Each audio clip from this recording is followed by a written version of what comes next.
Listen to this 4-minute story commentary. Bogotá, Colombia. Biden administration and Venezuela President Nicolás Maduro. United States accepted an agreement that will alleviate sanctions on the oil industry of Venezuela. And authoritarian state will allow a competitive, internationally watched presidential election. People who are familiar with groundbreaking meetings. He said that 8 of sanctions will be announced after signing an agreement allow Maduro's government and the US-backed opposition to allow US-backed opposition vote in 2024.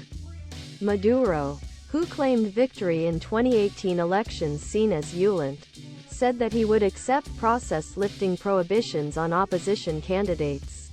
One of people, but they talked about situation anonymity because they were not authorized to discuss visuals. A high-level management official agreement, currently organized in the United States, does not include plans to solve Venezuelan assetsis, likely to set a time limit after this report has been published. A U.S. official said that the US and Venezuela did not do anything between them, speaking about his situation authorized. According to the agreement, 2 people said that Maduro would undertake to accept international election observations and initiate media access for elections. It was not clear that the understanding would not include the release of political prisoners in Venezuela. The Norwegian Embassy in Mexico confirmed the Barbados meeting at a tweet on Monday morning.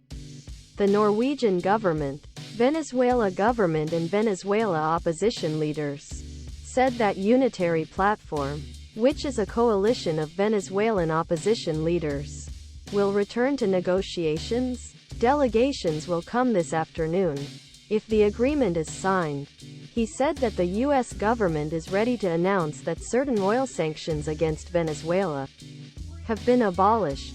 U.S. officials, Maduro'nun free and fair presidential elections to prepare the ground if they would consider alleviating sanctions. The agreement comes days before Venezuela's opposition parties plan to vote for a single candidate for the return of Maduro against Maduro.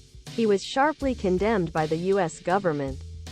The United States has imposed sanctions against the Venezuelan government or Venezuela individuals for more than 15 years.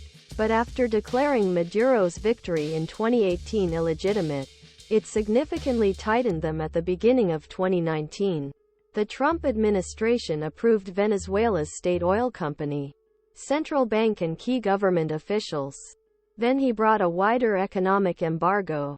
He frozen property and interests of Maduro government in United States of America and forbade Americans from doing business with government. The agreement emerged from direct negotiations between Biden management officials and Maduro government representatives who started last year at the beginning of the war in Ukraine. This month, the United States announced that this month will continue to deport deportation to Venezuela.